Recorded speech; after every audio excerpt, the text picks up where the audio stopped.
নমস্কাৰ প্ৰিয় শ্ৰোতাসকল, অসমীয়া মাহৰ ৰাশিফল চেনেলটোলৈ আপোনালোকক স্বাগতম জনাইছোঁ। আশা কৰোঁ আপোনালোক ভালে কুশলে আছে।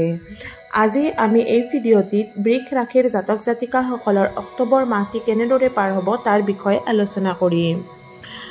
বৃষ ৰাশিৰ জাতক জাতিকাসকলৰ এই মাহটো অলপ ৰজাসুলভ স্বভাৱ দেখিবলৈ পোৱা যাব।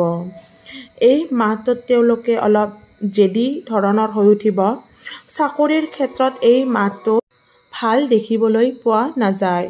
সহকৰ্মীসকলে আপোনালোকৰ কামত বিভিন্ন ধৰণৰ দোষ আৰোপ কৰিব। এই মাহটোত বিনা কাৰণত আপোনালোকে চিন্তা সমস্যা আদিত পৰিব পাৰে। টকা পইচাৰ ক্ষেত্ৰতো আপোনালোকৰ এই মাহটোত সমস্যা থাকিব। শিক্ষাৰ্থীসকলৰ বাবে এই মাহটো যথেষ্ট উন্নত। হঠাৎ নতুন কৰ্মৰ প্ৰতি আপোনালোকৰ আকৰ্ষণ বাঢ়িব। ঘৰৰ ব্যক্তিসকলৰ ক্ষেত্ৰতো আপোনালোকে অলপ অশান্তিত ভুগিব পাৰে। সম্পত্তি ক্ৰয় কৰিব পাৰিব। এই মাহটোত আপোনালোকে যদি অলপ কষ্ট কৰে তেতিয়াহ'লে যিকোনো ঘৰ, গাড়ী আদি ক্ৰয় কৰিব পাৰিব। প্ৰেমৰ ক্ষেত্ৰত সংগীজনৰ প্ৰতি অত্যাধিক আকৰ্ষিত হ'ব, লগতে তেওঁক হেৰুৱাৰ ভয়ত শংকিত হৈ উঠিব পাৰে। শত্ৰুই এই মাহটোত আপোনাক অশান্ত কৰিব। শাৰীৰিক ক্ষেত্ৰতো আপোনাৰ ইমান ভাল দেখিবলৈ পোৱা নাযায়।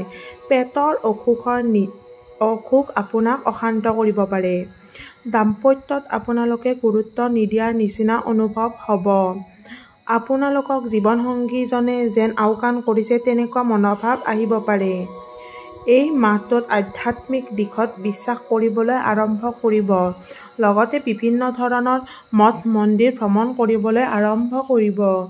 যিসকল ব্যক্তি বিবাহযোগ্য হৈছে তেওঁলোকৰ এই মাহটোতে বিবাহৰ দিন ধাৰ্য কৰিব পাৰিব, লগতে বিবাহো হ'ব পাৰে। বন্ধুৰ পৰা আপোনালোকৰ বিশ্বাস ভাঙিব পাৰে, কিন্তু সকলো বন্ধুৰ ওপৰতে আপোনালোকে বিশ্বাস নকৰাকৈ নাথাকিব। কোনো এজন আপোনালোকৰ সৎ বন্ধুও এই মাহটোত ওলাই আহিব পাৰে। এই মাহটোত আপোনালোকে ভগৱানক বিশ্বাস কৰক আৰু সকলোবোৰ ভগৱানৰ ওচৰত এৰি দিয়ক, তেতিয়াহ'লে আপোনালোকে এই মাহটোত সুফল পাব। যদিহে ভিডিঅ'টি চাই ভাল পালে লাইক, শ্বেয়াৰ আৰু ছাবস্ক্ৰাইব কৰিবলৈ নাপাহৰিব। ধন্যবাদ।